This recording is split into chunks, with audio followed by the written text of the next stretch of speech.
Sora found himself in a mysterious, unfamiliar place. As he looked around, a sense of melancholy washed over him. The entire island seemed to float in smoke. It was a sky island, shrouded in mist, filled with ruined Western-style buildings. The place felt lifeless, as if no one had ever lived there. Amid the thick smoke, Sora noticed a shadowy figure and wondered if it was human. As the figure became clearer, it revealed itself to be a muscular man who looked directly at Sora and told him to come. He said he would be waiting at the edge of the abyss. Suddenly, Sora's eyes snapped open. The dream had ended, breathing heavily. That strange dream had returned again. From outside his room, his dad called out, reminding him they would be late. Sora quickly responded, saying he was coming. As he got up, he thought about the man from his dream and the abyss. Something about them felt familiar. While brushing his teeth, he stared at himself in the mirror and questioned whether he had been studying too much lately. Just then, his dad walked in, placed a hand on his head and asked if he had overslept. Sora protested, saying he wasn't a kid anymore and that he was already 15. His dad teased him, showing off his muscular body. Sora turned away, annoyed, saying he wouldn't have to see his dad naked every day if they didn't live in such a small apartment. His dad laughed and promised that once he became rich, they'd live in a big house, and both Sora and Riku would have their own rooms. But Sora reminded him that he had been saying the same thing for 5 years. His dad mentioned how life had become easier after Riku joined the self-defense force. Sora reflected on that. It had already been 3 years since his brother joined. He planned to join the SDF too someday, and when that time came, he knew he'd have to say goodbye to this cheerful life. To his dad, who always joked around despite being unreliable, and to his mom, who seemed strict but deeply loved them. Their presence brought comfort. He wished this peaceful life could last forever, but deep down, he always knew it wouldn't. He just hadn't expected it to end the way it did. That's when the tower appeared. Back then, he didn't know just how much the tower would change the course of human history, but he did know one thing. The tower was somehow connected to his dreams. Later, Riku appeared in a video call, assuring their parents that he would follow the SDF's instructions and return home soon. But to Sora, Riku's voice sounded weak. That night, Sora lost contact with his brother. The news had claimed there would be no danger as long as everyone stayed indoors, but it wasn't long before even the news stopped broadcasting. Now, the same message kept looping on the radio. Soon after, an evacuation order was issued. Sora's mom left a letter behind for Riku before she and Sora headed to the shelter. On the way there, the world around them felt like it was warning them of something terrible. The soldiers in passing vehicles looked defeated. Their trucks bore deep claw marks, and the smell of rot poured out from within. Inside the gymnasium-turned-shelter, crowds of refugees gathered. Yet the silence was suffocating. People had stopped speaking, as if waiting for the end. But even in this tense quiet, some stirred trouble, desperate to be noticed. One man angrily confronted a young boy, accusing him of stealing bread. The boy denied it, but the man insisted that everyone was only given one piece and accused the boy of already eating his share. He kicked the child in the stomach, claiming he wasn't full yet and declaring the boy's bread as his own until the situation ended. The boy, intimidated, agreed. Before things could escalate further, Sora's father stepped in, questioning the man's actions in such a dire situation. The man told him to mind his own business. But Sora's dad demanded the bread be returned. As the man tried to punch him, Sora's dad countered with a powerful kick to his stomach, knocking him down. He picked up the bread and handed it back to the child, who thanked him. Sora's father glared at the bully, who grew uneasy, got up, and left while muttering that he'd remember this. Sora approached his father, who reassured him that he'd keep an eye on the man. In his thoughts, Sora vowed to never forget Eiji Kagawa, the man who had once bullied him and seemed to enjoy it. Suddenly, a soldier rushed in and made an urgent announcement. Everyone had to leave the shelter through the back and board the trucks. One man wearing sunglasses demanded to know why. The soldier apologized, saying he couldn't explain. The man grew furious, questioning the government's silence after forcing people into lockdown and then into shelters without explanations. Another soldier rushed in, panic clear in his voice. "They're here," he warned, urging everyone to run. Sora quickly told his parents to hurry. A deep sense of dread gripped him. At the front gate, a soldier struggled to hold it shut, shouting that he couldn't hold them back any longer and urging everyone to get into the vehicles. The gate burst open. Monsters broke through. Sora stared at them in horror, unable to comprehend what was happening. The monsters broke into the shelter, sending waves of panic through the crowd as people started running in terror. Sora's parents urged him to flee immediately. Everyone rushed toward the trucks waiting outside, trying to escape. As chaos intensified, Sora shoved his parents into one of the vehicles, knowing it couldn't hold many more people. He insisted they get on first. His father reached out, attempting to pull Sora inside, but a man behind them shoved his father and told him not to bother, claiming the truck was already full. Seeing no other option, Sora ran off, determined to find a different vehicle. But each truck he approached was already at capacity. Finally, he spotted one last truck and pushed toward it, just as someone inside extended a hand to help him up. Grabbing the hand, Sora whispered a grateful thanks, until he looked up and realized who it was. It was Eiji Kagawa, the same man his father had confronted earlier. Sora was stunned and horrified, unable to believe his misfortune. Eiji responded with a shove, shouting cruelly and cursing him for existing. Sora was thrown off the truck, crashing to the ground. As more people surged toward the truck, they trampled over him without mercy. In the midst of the crowd, a strange spirit-like figure appeared. Sora instantly recognized the mysterious man from his dream. The figure repeated his earlier words. He would be waiting at the edge of the abyss. Suddenly, everything changed. Sora jolted, confused and disoriented. He wondered if it had all just been a dream. But before he could make sense of it, an attack came from beside him. A goblin appeared, weapon raised, forcing Sora to flee in fear. His mind raced with panic. He couldn't find his parents. He was completely alone. Was this hell? Had he already died? The goblin continued its pursuit, relentlessly chasing him. As it hurled a stone in his direction, Sora screamed inside, overwhelmed by everything. His ejection from the truck, the mysterious tower, the strange old man, and now this monster. Fueled by desperation and rage, he grabbed a rock and struck the goblin down, killing it. He breathed heavily, realizing he had survived. Up close, the creature looked like something straight out of a video game. Strange black text appeared on its chest. Then, a black stone emerged from the goblin's body and shot into Sora's own. He felt the energy surge through him. His wounds healed instantly. He could feel himself becoming stronger. It seemed like defeating enemies made him level up, just like in a game. But he couldn't afford to get careless. There could be more of those monsters nearby. He carefully scouted the island, making a full lap, but found no more creatures and no other path forward. The only option left was the one that lay ahead. Standing atop the floating island, he looked down at the smoky abyss below. Suspended stairs floated around the edge, leading down into the unknown. The sight was ominous. Cautiously, Sora began his descent. He knew that in a game, such terrain usually meant monsters lurked nearby. In a game, a fall would mean a respawn. But here, he wasn't ready to test that theory. Eventually, the stairs ended, and he stepped into a chamber where a single torch was burning in the dark. Sora approached the torch and noticed something engraved on a stone nearby. The characters were unfamiliar, yet their meaning flowed effortlessly into his mind. The inscription read that the fragments belonged to their bearers, and by collecting all of them, one would earn the right to leave the abyss. Realizing this place was the abyss, Sora understood he had to gather all the fragments to escape. Fully motivated, he reassured himself that the previous monster wasn't very strong. Determined to survive and get out, he opened the door ahead. The first layer of the abyss covered an area of 900 square meters. The number 1 was carved into the monster he had faced there. The second layer expanded to 1,800 square meters, and one of the monsters bore the number 2. The third layer spanned 3,600 square meters, and 1 out of 4 monsters carried the number 3. These fragments only existed in the bodies of numbered monsters and served as keys to reach the next layer. As the numbers increased, the monsters grew stronger. Keys became harder to find. Each new layer doubled in size, and the number of monsters doubled as well. But Sora grew stronger too. With each ascent, monster types diversified. On the 12th floor, he encountered the same creatures that had once attacked the shelter. But now, they no longer posed a threat to him. As the monsters increased, his senses began to dull. By the time he reached the 30th floor, the number of monsters had reached 500 million. Finding the key felt like searching for a needle in a haystack. Some key-bearing monsters were guarded by entire groups, while others hid deep within small caves. The most exhausting part was how long it took to eliminate them all. Still, he never stopped moving forward. Eventually, Sora reached the 42nd layer, where over 2,000 billion monsters awaited him. He looked at the massive swarm and grinned, as if chaos itself had gone on sale. The uglier the monsters looked, the more excited he became. This was his battlefield.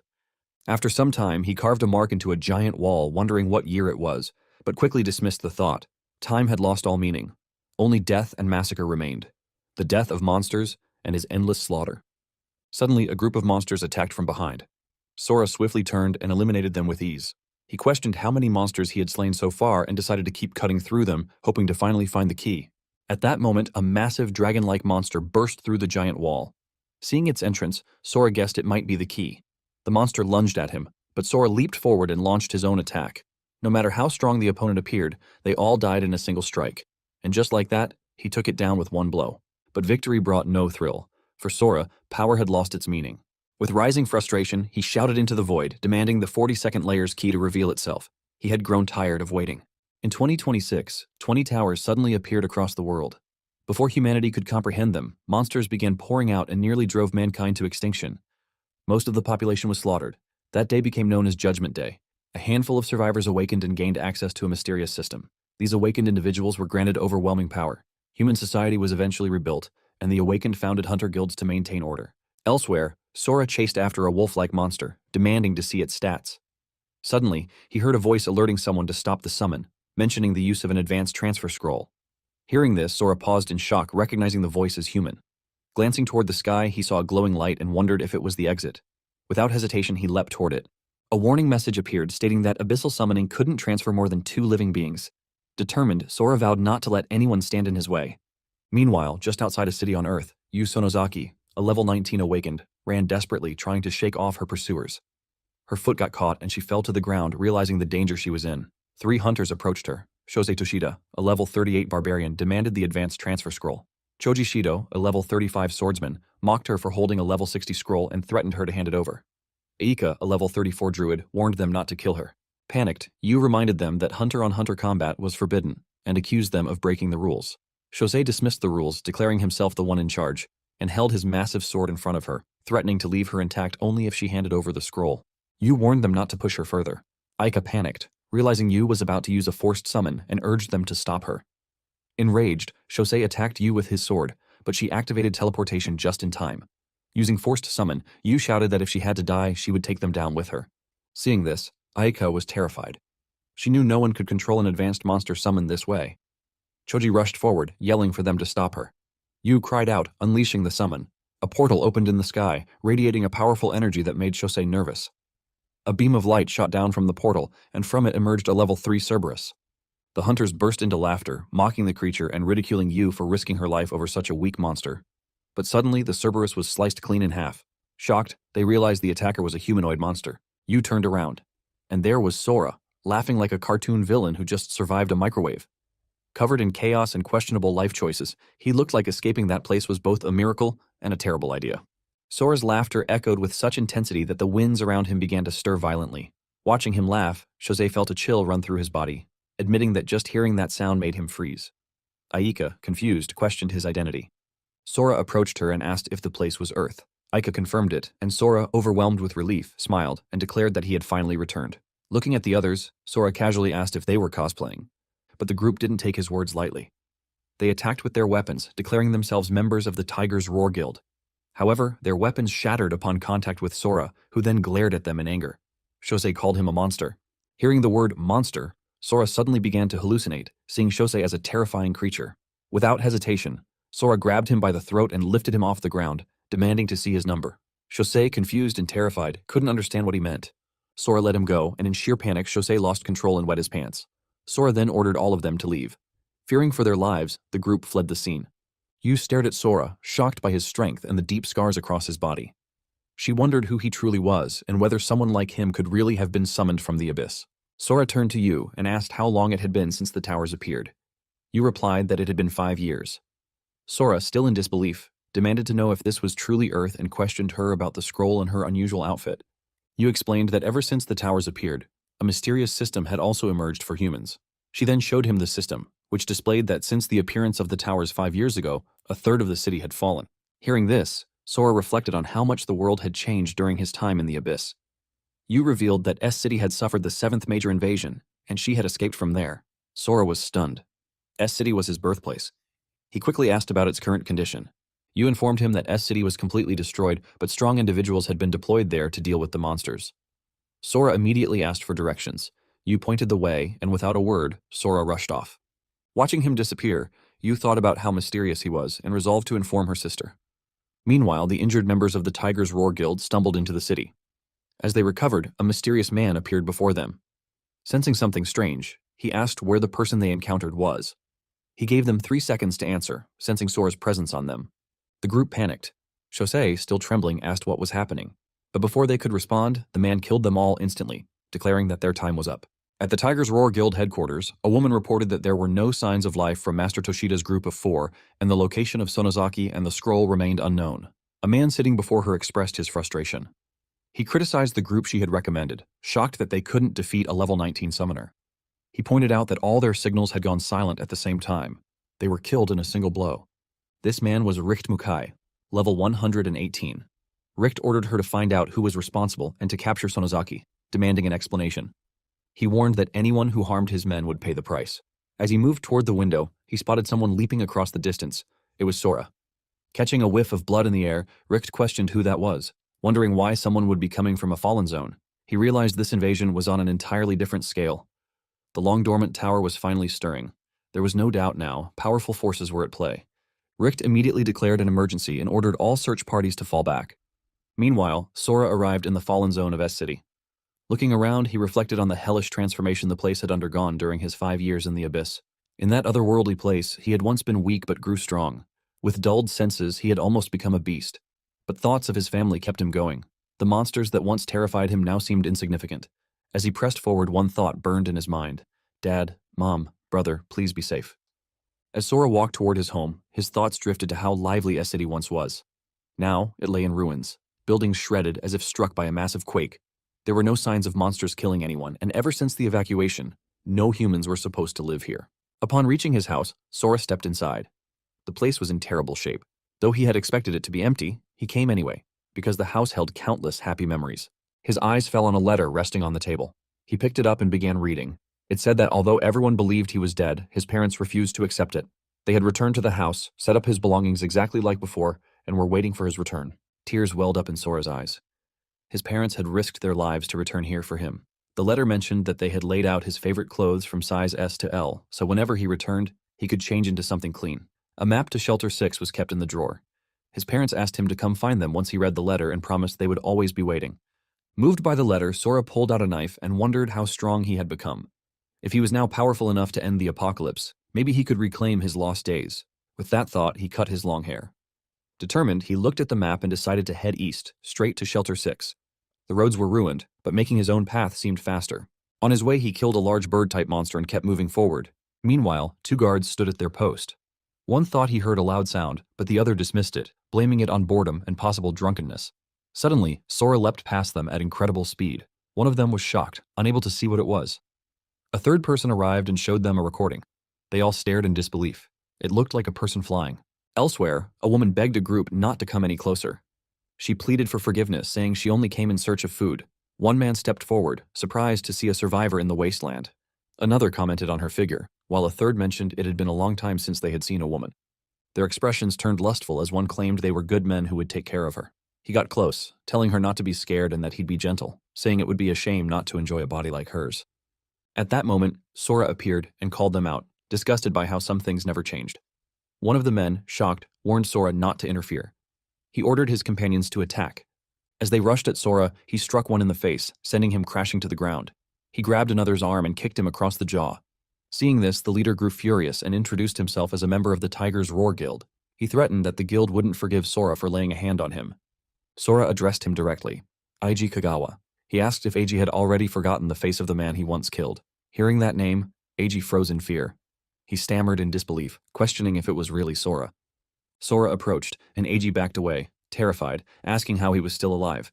But Sora grabbed him by the throat, declaring that he had crawled his way out of hell because of Eiji, and now it was Eiji's turn to go there. With a tighter grip, Sora thought to himself that he would tear away every shred of Eiji's dignity. This was his power now. Within him, the demonic energy whispered, urging him to kill, reminding him that he was the strongest and that everything must bend to his will. Sora stood in silence, his eyes burning with resolve. The pain, humiliation, and helplessness he had endured in the past were all because of Eiji. Now, he was ready to give it all back. But in the heat of the moment, something struck him. He loosened his grip around Eiji's neck, realizing he couldn't become the same kind of monster. Still, the thought lingered. If scum like Eiji kept breathing, others would suffer. He told Eiji that since his attempt to kill him had failed, he wouldn't return the favor. But letting him go unpunished wasn't an option either. For the 2 years of torment at school, for bullying the weak, and for the attempt on his life by pushing him off that truck, Sora decided 4 blows would settle the score. Eiji trembled at the thought, begging for mercy, convinced that even one punch from Sora in his current state could be fatal. But Sora, gripping his collar, promised to go easy. He delivered the first punch, then the second, and after the third blow, he ordered Eiji to get up. Beaten and broken, Eiji pleaded for death, but Sora responded with a kick to his face. As he stood over him, Sora evaluated the damage. Limbs lost, vision gone. It was enough. He turned to Eiji's men, ordering them to take him to a hospital and warning them never to show their faces again. Without looking back, Sora walked away. As he left, Sora thought to himself, the cleanup was done. It was time to move on. He was heading home. Meanwhile, in S City's buffer zone, a commander named Tanji Kagura sighed, wishing he was assigned to wall watch duty. A fellow soldier agreed, commenting that at least wall duty didn't involve actual monster combat. Tanji snapped back, calling him a wimp and warning him to stay alert. They couldn't predict when a monster might appear. Another soldier reassured him, saying that monsters from Area X rarely entered the buffer zone. Just staying alert should be enough. But right then, a large shell-type monster suddenly appeared and attacked from behind. It was a level 45 beast. Tanji barked orders, telling everyone to hold formation and keep calm. The soldiers opened fire, but the monster only grew angrier. One of them realized their weapons were useless against its high-level armor. The monster retaliated, slicing one soldier in half. Panic spread, but one brave soldier charged forward with a bomb in hand, determined to take it down. As the rest of the team provided cover fire, he closed in. The monster readied its tentacles to strike, but suddenly paused. The creature drew back, shielding itself with its own limbs. Everyone stared in confusion. The commander questioned whether the monster was actually afraid. Another soldier saw the opportunity and threw the bomb, causing a massive explosion. A moment of silence followed. One soldier asked if the monster had been killed, but to their horror, it stood unharmed. Shocked, the soldier whispered that it was unscathed, something he thought was impossible. Just as the monster prepared to retaliate, Sora arrived in a flash, attacking it head-on. The soldiers watched in awe. The commander realized the truth. The monster wasn't afraid of them. It was afraid of him. The commander stared in disbelief. The monster that had survived an explosion had been killed in just one strike. Few possessed that level of S-rank destructive power. Yet he had never seen this man before. He had to find out who he was, no matter the cost. Suddenly, his system activated, informing him that a special skill, Inspect, allowed the user to view detailed information about a target. The closer the user's level was to the target, the more accurate the data would be. The commander was stunned by what he saw. A system alert followed, warning him to show respect. Confused and overwhelmed, he realized he couldn't see the stranger's information at all. The gap was too vast. His body gave out from the shock, and he collapsed as the other soldiers rushed to his aid. Nearby, Sora turned to a soldier standing beside him. He wanted to ask something.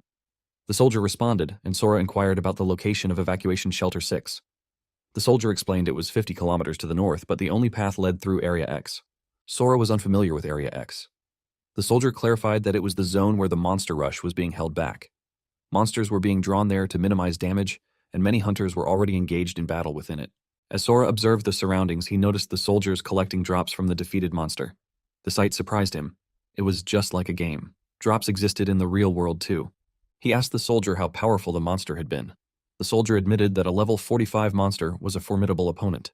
Sora pondered this, realizing even a single one posed significant difficulty. He asked how many monsters above level 45 existed in the monster rush. The soldier estimated there were no more than 100. If such monsters were common, humanity would have already perished. Sora nodded, thanked him, and began to walk away. The soldier, filled with hope, called out to him with a request. He asked Sora to go to Area X. With a strong hunter like him, many lives could be saved. Sora confirmed that the shortest route to Shelter 6 passed through Area X. When the soldier said yes, Sora agreed. While traveling through Area X, he would defeat any monsters that crossed his path. Meanwhile, at the military camp, the commander began regaining consciousness. A soldier, relieved, welcomed him back. The commander asked how long he had been out. The soldier replied that it had been around 10 minutes, and the recovery items dropped by the monsters had worked immediately. The commander quickly asked about the man who had saved them. The soldier informed him that the man had gone north. Shocked, the commander asked for confirmation. The soldier repeated that he was heading toward Evacuation Shelter 6. The commander realized that meant he was passing through Area X. The soldier confirmed it, saying the man didn't hesitate at all. Without wasting time, the commander ordered immediate contact with the Central Command Center. The soldier was confused at first, but followed orders. The commander thought to himself, there were 10 minutes left until the scheduled time. He still had a chance. The soldier returned and reported that he had already sent a message through the emergency radio. As the soldier handed the phone to the commander, he asked why they were contacting the Central Command Center. Taking the phone, the commander explained that this operation was different from the previous ones. The information was highly classified, which is why the team wasn't informed earlier. He revealed that Area X, which serves as the base for this operation, is not part of the region where they are currently holding back the monsters. Using the phone, the commander activated a hologram and established contact with Central Command. The scene shifted to the Central Command Center, where a woman informed everyone that an emergency call had come in from Area B-22. Renji Kumagaya, the Central Commander, instructed her to connect the call. She responded promptly and carried out the order. The video call connected, and the commander reported that a mysterious hunter had just entered the bombing zone, unaware of the ongoing operation. Kumagaya questioned whether the commander had called merely to admit his mistake, but the commander insisted otherwise. He firmly suggested that an emergency broadcast was necessary to inform the hunter about the impending bombing. The hunter was strong, and letting him die without warning was not an option. After hearing the situation, Major General Kumagaya questions the strength of the unknown hunter and demands to know his level. The commander admits he doesn't know. Kumagaya grows irritated. An unidentified hunter had entered a bombing zone without permission, and the commander was suggesting an emergency broadcast for him. Tonosaki interrupts, remarking that the hunter would likely be dead before the message could even be sent. Kumagaya mocks her, saying she may lack intelligence but has a knack for comedy. He accuses the unit of being poorly trained and warns that if he reports to higher authorities that the operation was obstructed, the commander would be held accountable. Tonosaki is frustrated, questioning Kumagaya's logic. They were facing an immensely powerful enemy, and yet he was willing to drag down his own allies. Meanwhile, Kagura, someone Kumagaya had trained personally, was risking the mission to save a stranger. She wonders just how powerful that hunter must be. Tonosaki confronts the commander, stating that unless he can provide a convincing reason, she will personally bring him to a military tribunal. The commander is taken aback by the threat. She then turns to Kumagaya and asks if that would be satisfactory.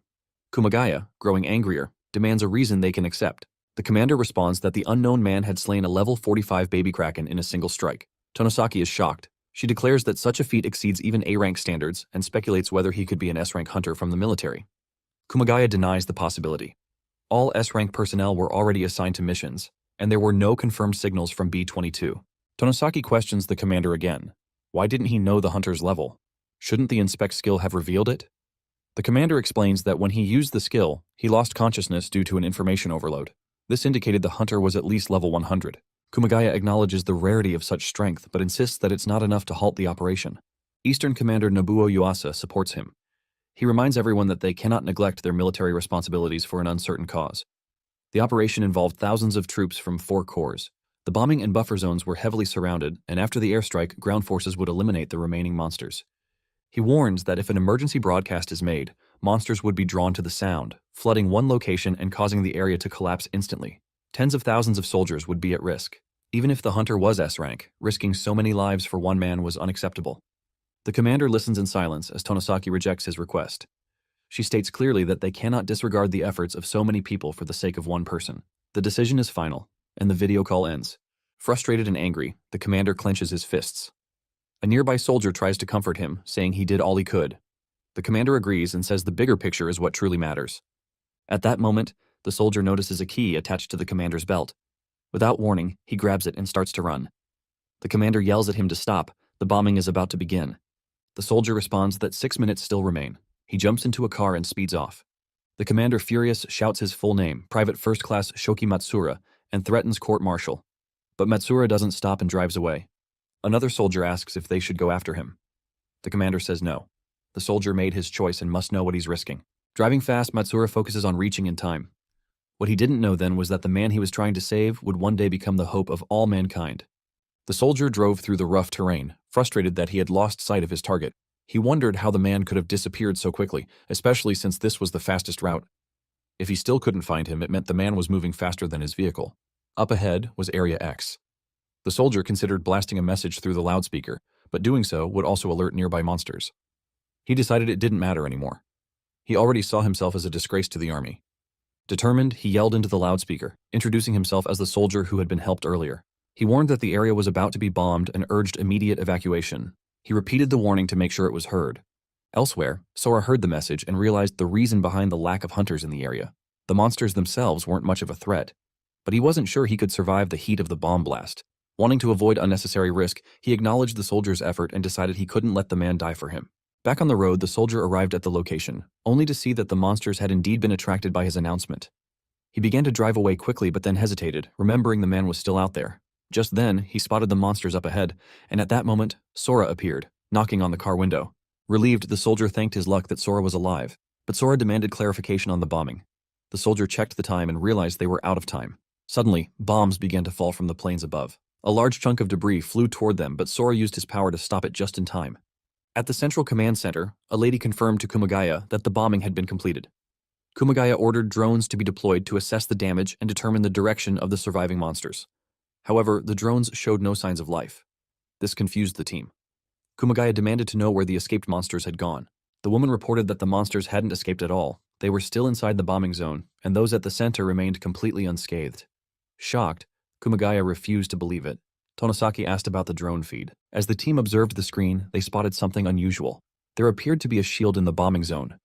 They wondered if the monsters had created it, but then noticed what looked like a human figure.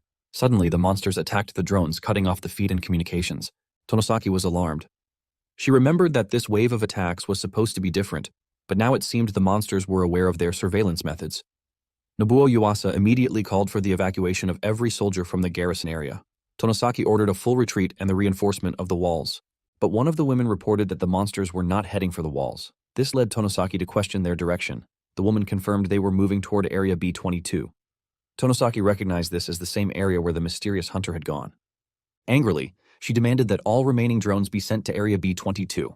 She needed to know what had stopped the monsters from advancing. Meanwhile, at the bombing site, the soldier stepped out of his vehicle, surprised to find himself still alive. Laughing in disbelief, he acknowledged that the bombing had stopped, but Sora warned him not to celebrate yet.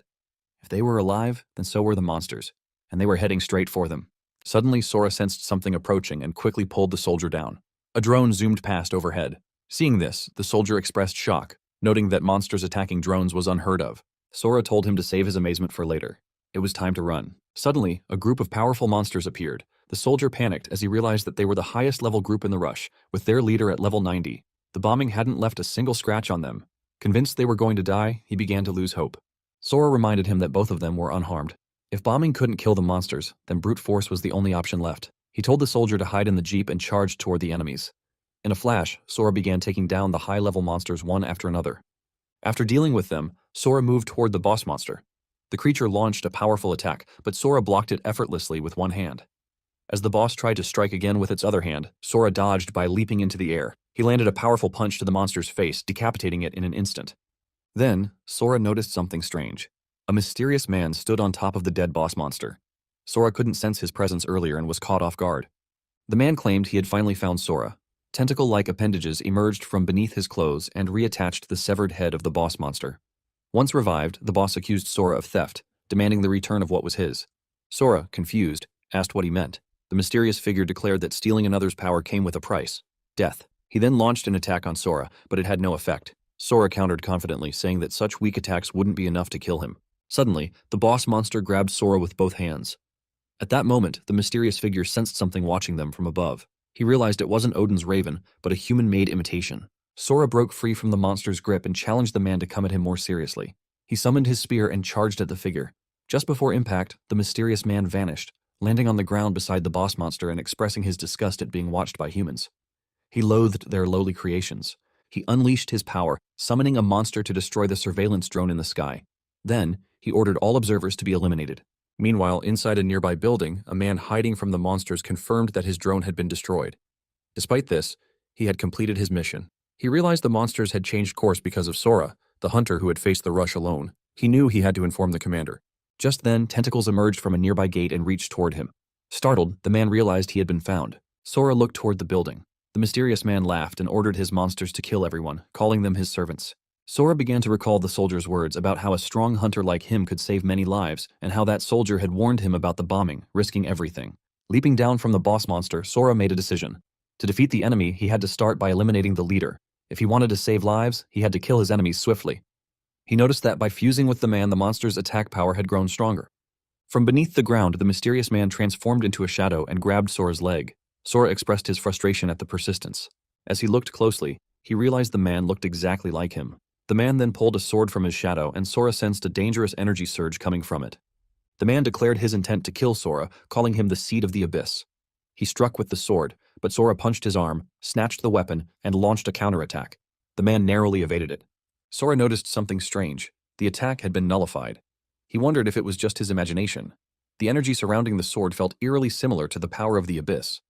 The mysterious figure questioned Sora, mocking him for stealing someone else's weapon.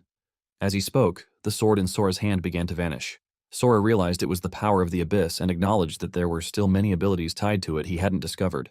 He accepted that the battle was far from over and decided to prioritize getting the soldier to safety. Sora approached the soldier sitting in the car and asked if he was okay with heights.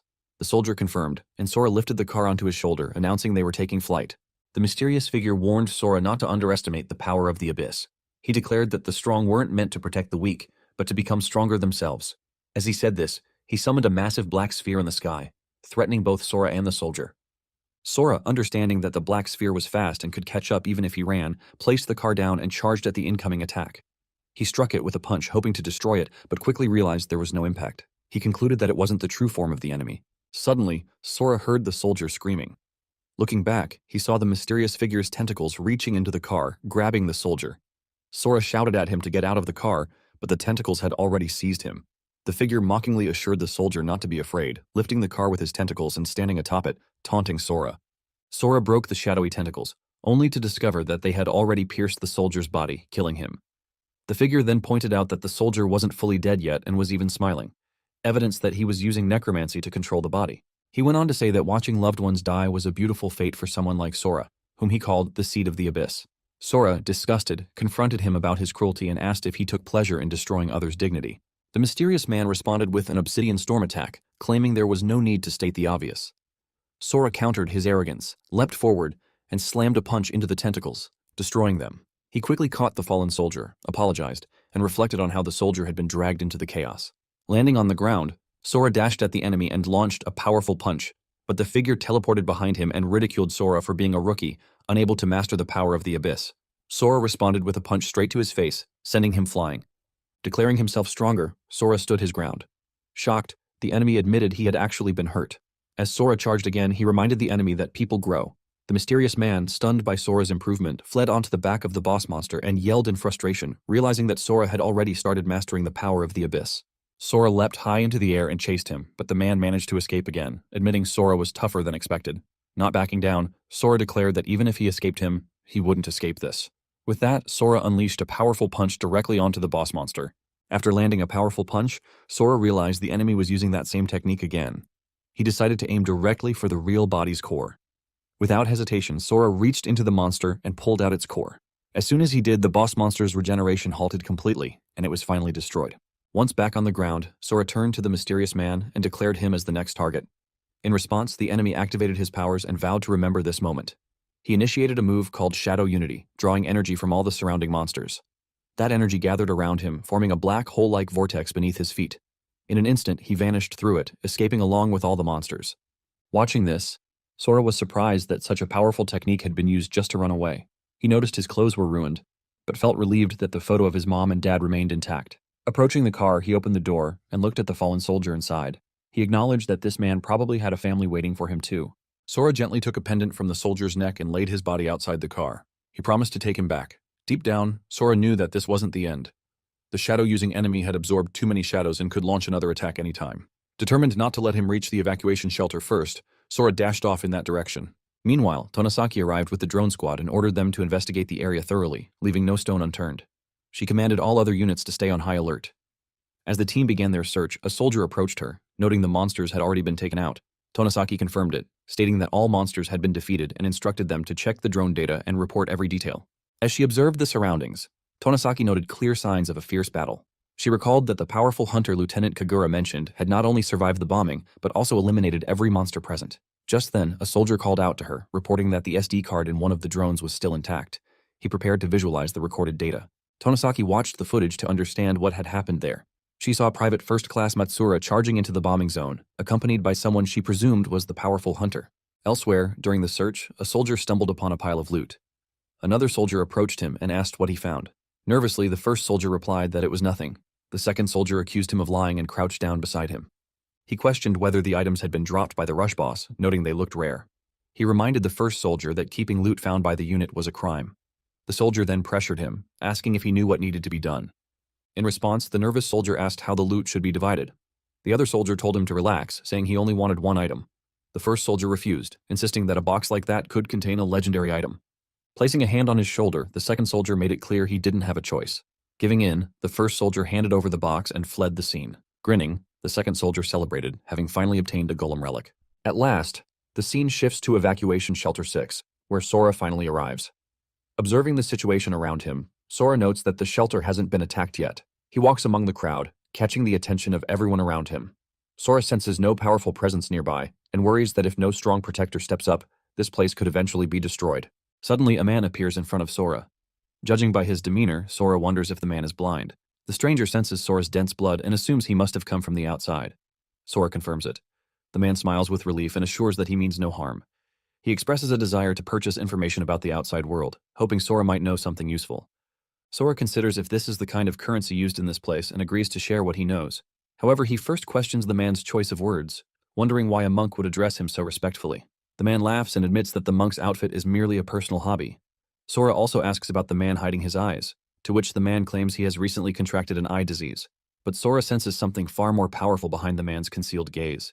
Even without seeing them, he can feel a terrifying light in the man's eyes, realizing this stranger is hiding immense power, a wolf in sheep's clothing.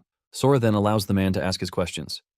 The man explains that soldiers are gathering at the walls, preparing for battle, something the general public might not notice. He also mentions hearing explosions from outside and asks Sora to explain what's going on. Sora chuckles and admits he isn't totally sure either. He was running an errand when he heard a blast from the southwest. Startled, he dropped his letter and had to use his shirt as a makeshift map to find his way. The man seems intrigued, noting that Sora, too, is hiding his power. Thanking him, the man confirms the southwest direction, hands Sora some money, and leaves. Sora watches him go, surprised the man is heading out alone with such vague directions. He wonders how many others like him are out there. Sora reflects on how he's being allowed to wander freely, despite being a stranger, suggesting that humanity's guard might be down due to the shared threat they all face. Later, after purchasing new clothes with the money from the monk, Sora prepares to search for his parents. He decides to start the old-fashioned way. Approaching a woman, he shows her a photo and asks if she recognizes the couple. The woman looks shocked and quickly walks away, claiming she doesn't know them. Sora finds her reaction strange, as if she had seen a ghost, and wonders if everyone here is just on edge. At that moment, Sora notices a man behind him. The man calls out and Sora responds with a serious expression. The man nervously accuses Sora of wandering around at night and showing people pictures, questioning what era Sora thinks this is. Sora shows him the photo and asks if he recognizes the two people in it.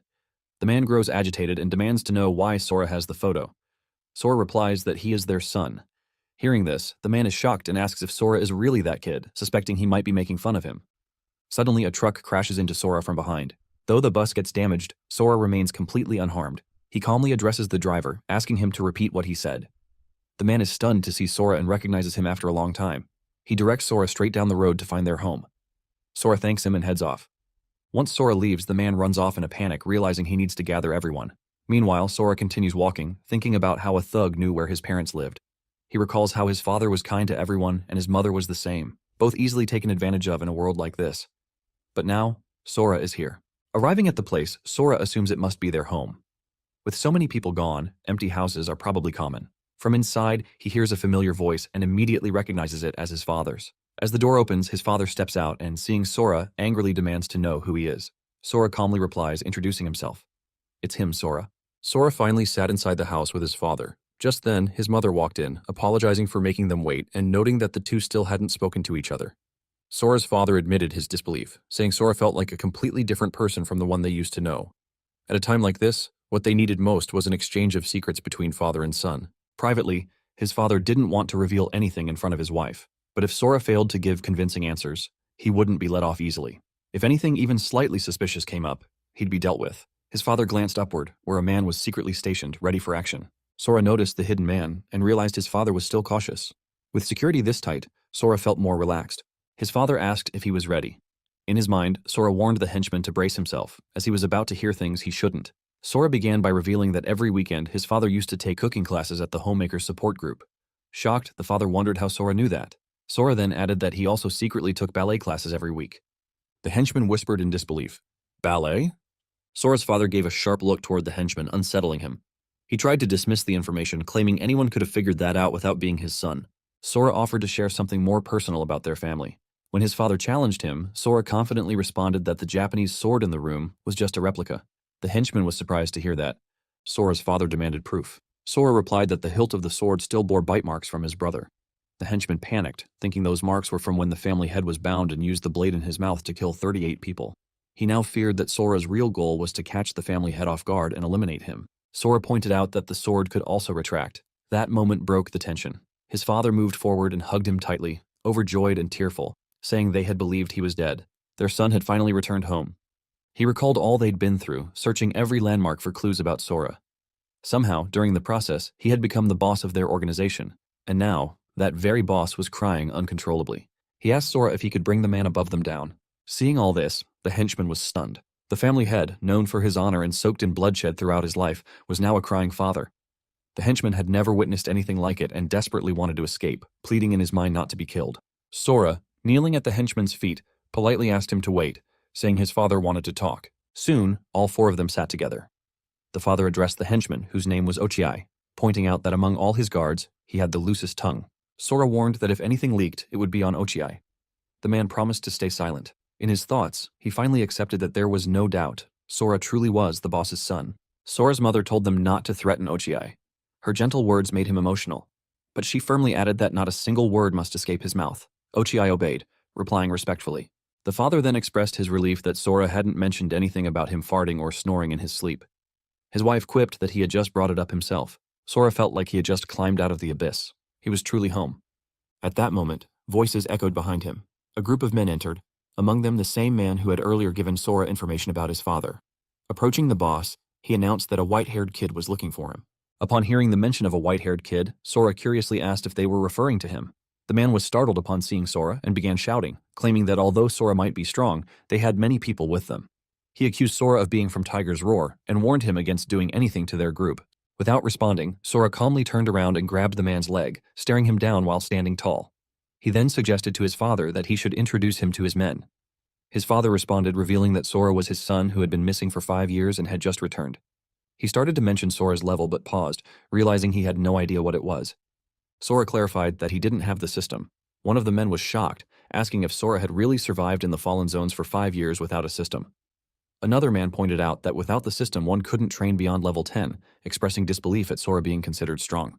The first man admitted he must have been mistaken, but deep down, he was puzzled, wondering how Sora had survived that earlier impact without getting hurt if he was truly a beginner. Sora offered them a chance to check his level using their own system. The man responded, explaining that without the inspect skill, a person could only see monster levels, not the levels of other people. His father added that the inspect skill was rare among hunters, but the boss had it. Sora told his dad to go ahead and check. In his thoughts, Sora wished he could gain some information about the abyss. He then turned to his mother and asked if she wasn't curious to check. She replied that more than anything, she just wanted to stay by his side and already knew.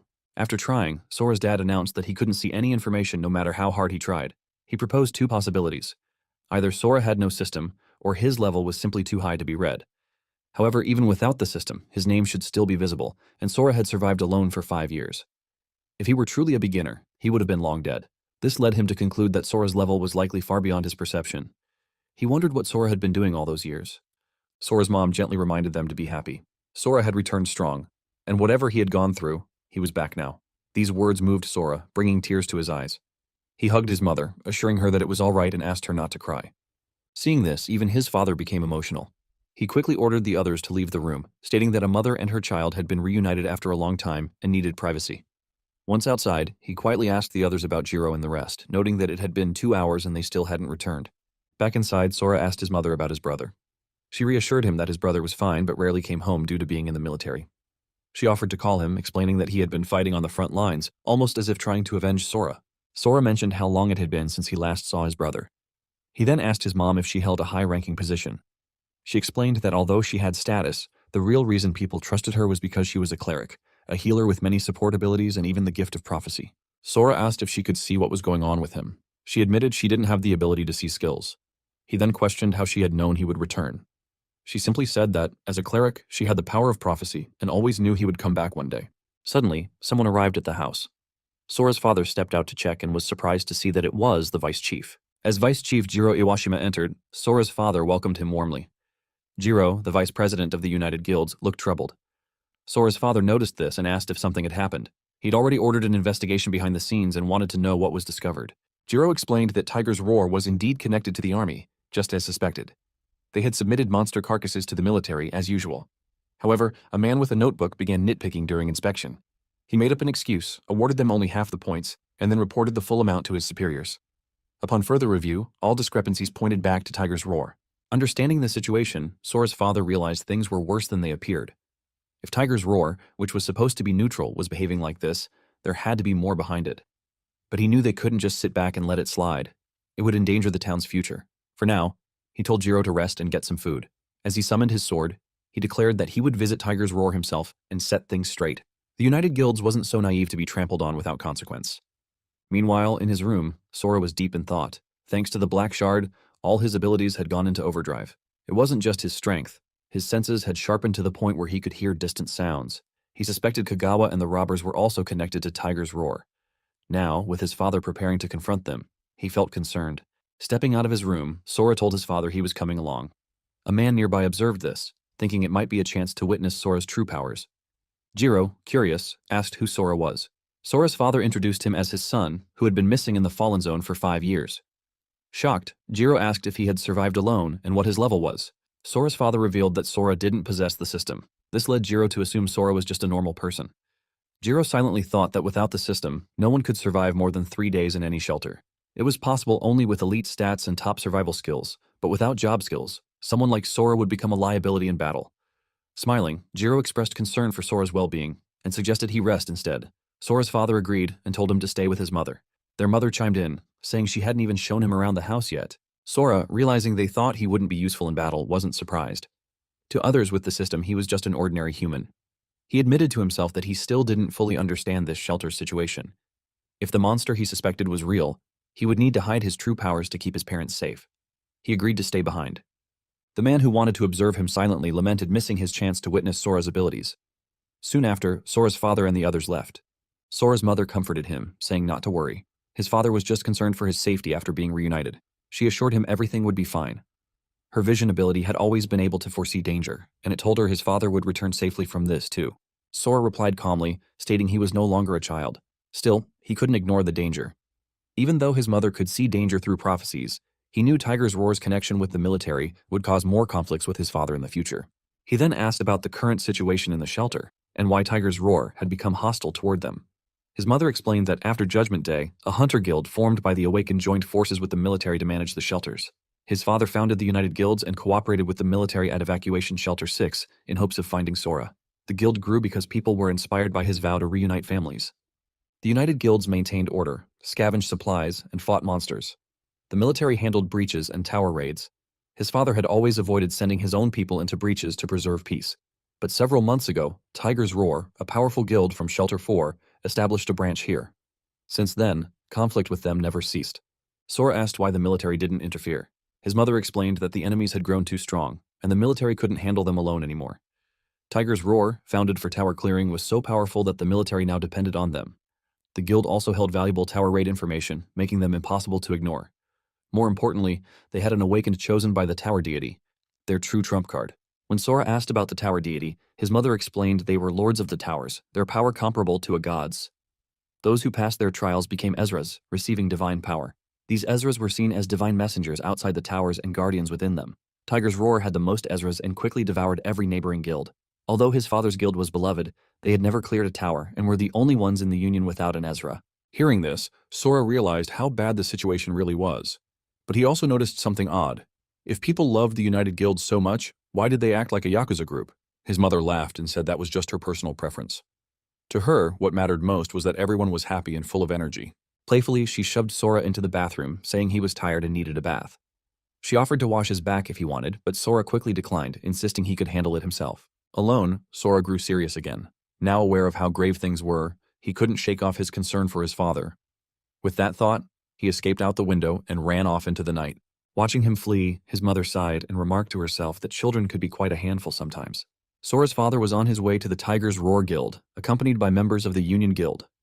Meanwhile, Sora stood on top of a building, staring into the distance. Everything except the center was pitch black, which he considered a good thing. It made the center easier to find. As he scanned the darkness, he spotted the group. A strange dizziness washed over him, and he noted that ever since being strengthened by the fragments of the abyss, he hadn't even caught a cold. Suddenly, a voice echoed in his ears, accusing him of being the seed of the abyss and declaring that escape was not an option. The voice startled Sora. He instantly recognized it as someone familiar. The presence was completely hidden, and Sora couldn't sense anything. He realized that the voice's owner had indeed been in Shelter 6. The dizziness intensified. The voice returned, claiming Sora's soul had been marked and there was no escape. At that moment, Sora saw a shadow behind him. Reacting quickly, he turned and struck, but it was just an illusion. He began to suspect that this might be the soul marking. Again, the voice repeated the same chilling message. Suddenly, a light flashed from below. Someone had noticed him and asked why he was there so late at night. Realizing he had shouted, Sora knew he'd drawn attention. He fled from the scene, noticing that the illusion had vanished. He stopped at a quiet spot, and once again, the voice echoed in his head. He wondered if the illusion had disappeared due to the light and decided to test it. Stepping into a well-lit area, Sora started to understand what was happening. If he remained in darkness for 7 seconds, the soul marking activated, causing intense dizziness. Losing his composure changed the nature of the dialogue. He could see the face of the one targeting him, but only him. When he walked under a light, a screeching noise pierced his mind. Eventually, the marking would vanish, and the hallucinations stopped. He realized that daylight and household lights had likely protected him before. But now, there was the danger of a sudden ambush, so he had to stay alert. First, he needed to find his father. Sora continued walking along the roadside. He confirmed that the figure didn't appear when light was present. If what his mother had said was true, that the United Guilds were no longer useful to the military, then his father might be in danger. Sora didn't know how many powerful enemies remained in the shelter, but it was unlikely that the military, now allied with the Tiger's Roar Guild, would stay passive. It was highly probable they planned to destroy the United Guilds. In that case, Sora resolved to protect his parents, even if it meant eliminating everyone. He questioned whether peace could ever return. Soon, he reached the location and observed the gathering silently. He wondered how his father would handle the discussions. Violence, as he believed, should be the last resort, something only to be used when no other option remained. But would his father hold out until the very last moment, even now? He overheard voices from the crowd. They cleared the way, noting that something was about to begin. It had been a long time since their boss had drawn his sword. The last time, his slash had left a scar nearly 20 meters long on his opponent. Without hesitation, Sora's father unsheathed his sword and, with full force, unleashed a powerful slash at the building in front of him. The strike cleaved the entire structure in two, reducing it to crumbling debris. The crowd erupted in joy and excitement. Sora stood frozen, stunned by the overwhelming power of his father. Sora approached a man nearby and asked if the boss had always behaved that way. The man replied, surprised that Sora didn't know, saying the boss was known for jumping into fights quickly. Sora mentioned that the boss used to say violence should be the last resort. The man explained that back then, the boss still believed the military would fix everything. But over time, things changed. For the military, as long as hunters did their jobs and civilians weren't starving, they didn't care about minor fights. They wouldn't bother managing every conflict. That's why settling matters with fists had become the fastest solution. If someone couldn't win in a fight, there was no need to talk, and if they could win, talking wouldn't help anyway. In short, hit first, then talk. Sora thought back to the monk he had seen and wondered if strong people usually avoided making trouble. He questioned whether he misunderstood, or if people with as much power as his dad could rampage freely. Or perhaps the monk had just been blindfolded for formality's sake. Meanwhile, a man named Yukio Shuzenji stood on top of a building.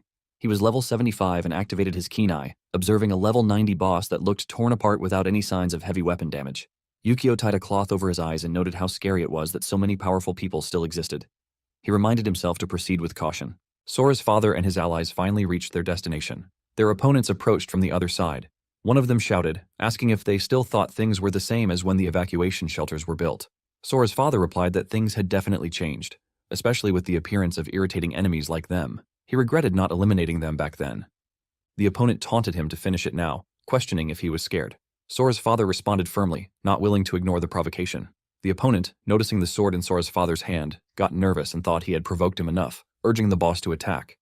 Trying to escalate the situation further, the man accused Sora's father of being too cowardly to draw his sword, suggesting he would be better off becoming fuel for Tiger's roar. Without a word, Sora's father suddenly drew his sword and launched an attack. The man used his shield to block the strike. Just then, another man named Osamu stepped forward, criticizing the decision to start a fight inside a shelter. Seeing Osamu, members of Sora's father's team were surprised, wondering if Osamu had sided with Tiger's roar and why he was even there. Sora realized that Osamu might be the soldier supporting Tiger's roar. It didn't feel like a coincidence to him, especially considering the number of people hidden inside the building. Sora's father also recognized Osamu and understood he was the one backing Tiger's roar. Osamu cited Article 15 of the Temporary Shelter Security Act, declaring that dueling in shelters was forbidden and punishable by at least 15 days of imprisonment, or even the death penalty depending on severity. He asked if they would comply with the rules. Understanding the trap, Sora's father realized they wanted to provoke him and then use the law against him. If he retaliated, they'd arrest him under legal grounds. He knew Osamu wasn't worried about being exposed for corruption. Once imprisoned, they could extend his sentence indefinitely or make him disappear in an unfortunate accident. Without him, the United Guilds would fall to Tiger's roar and others. He couldn't understand why the military was going this far to disrupt the balance in suspected internal power struggles. Still, he refused to admit guilt. Calmly, Sora's father stated that there was a misunderstanding. He insisted there was no duel between him and the opponent, and that, as a supporter of the United Guilds, he couldn't admit to a crime without evidence. Osamu pointed to the sword marks as clear evidence of a duel. Sora's father responded that while the marks might be real, they were evidence of building renovations, not a duel. But Osamu didn't back down. He told Sora's father that the decision wasn't his to make. If Osamu declared it was evidence of a duel, then it was. According to him, the moment Sora's father stepped into the shelter, he had already lost. He demanded he submit quietly and accept arrest. One of Sora's dad's men spoke up, ready to fight if needed, but the dad calmed him down, pointing out that the enemies were within range and wouldn't risk shooting. Assessing the situation, Sora's dad noted that a level 63 opponent wouldn't be easy to stop, especially quick classes like assassins. He considered taking Tsuchida hostage to break through. Then, he drew his sword. The opponent immediately raised his shield, mentally preparing himself. As an agent, he believed his defensive skills gave him an edge. Sword shields couldn't block every weapon, but against swords, they worked beyond their level. Confidently, he thought even a level 69 warrior couldn't cut through it, so Mukujima wouldn't stand a chance. He shouted at Mukujima to give up. Osamu stepped forward, demanding surrender. He warned that if Mukujima didn't comply, he and his allies would be jailed. In response, Sora's dad quietly sheathed his sword and pointed it toward the enemy. His comrades were shocked. Osamu mocked the apparent surrender, calling it a wise decision. One of the allies felt insulted, while another wondered if the earlier attack had been just for show. Another tried to explain that the boss was doing it to protect them. The vice chief understood the hidden signal. When the boss raised his sword, it meant to prepare, and if he let go, it was time to strike. It was a skill only the boss and he shared. As the sword disappeared from Mukujima's hand, his opponent grew cautious.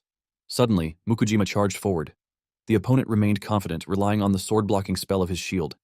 Mukujima summoned his sword again, and the opponent still believed it couldn't break the shield. But the vice chief activated his skill, merging stones onto Mukujima's sword, transforming it into a massive hammer. With this weapon, Mukujima shattered the opponent's shield in a single blow. The stunned man realized too late. It wasn't a sword, but a hammer. Mukujima then reached forward. Just then, Osamu attacked from behind with a knife, threatening execution if Mukujima even touched him. The vice chief acted swiftly, using his skill to raise sharp rocks from the ground, blocking Osamu's attack. The shield bearer shouted to his team, calling Mukujima insane and ordering them to kill him. They opened fire. The vice chief created a stone shield to block the bullets. Mukujima saw a chance. If they could immobilize the enemy, they could retreat. As he moved in to strike, the shield bearer vanished. Mukujima was caught off guard. Osamu laughed, revealing that the vice chief's stone trap had allowed him to use the assassin skill, Shadow Trance, by marking lingering magic on Tsuchida's broken shield. Now, with no hostage, he claimed Mukujima had lost. Everyone, including Mukujima, the vice chief, and the rest, were suddenly stunned. Osamu questioned their surprise. But behind him, Sora appeared and repeated his words, catching Osamu off guard. Osamu was shocked. He couldn't identify Sora and assumed he was an enemy reinforcement. Realizing Sora had snuck behind him, even as an assassin, Osamu decided to act first. He reached for a deadly poison. The shield bearer noticed it and recognized it as the powerful toxin Tiger's Roar had prepared to defeat a level 90 boss. He was shocked Osamu had taken it. Suddenly, Osamu dashed forward and hurled a twin-bladed sword at Sora. Mukujima's eyes widened in alarm, and the shield bearer panicked, realizing Osamu intended to kill everyone. A thick fog spread across the area, causing everyone to fall. The shield bearer thought the situation was terrible, but at least believed Mukujima's ally was dead. However, both Osamu and the shield bearer were grabbed from behind. The shield bearer was shocked. Someone could still move? He couldn't believe it, as the poison was strong enough to kill a level 90 boss. Osamu stared at the one grabbing him, his thoughts racing. He began to fear the truth. This person was no ordinary man. He was a monster. Well guys, that's the end of the video. If you like this video, comment part 2 in the comment section. Also subscribe to the channel, hit the bell, and like the video. Thank you for watching and see you next time again.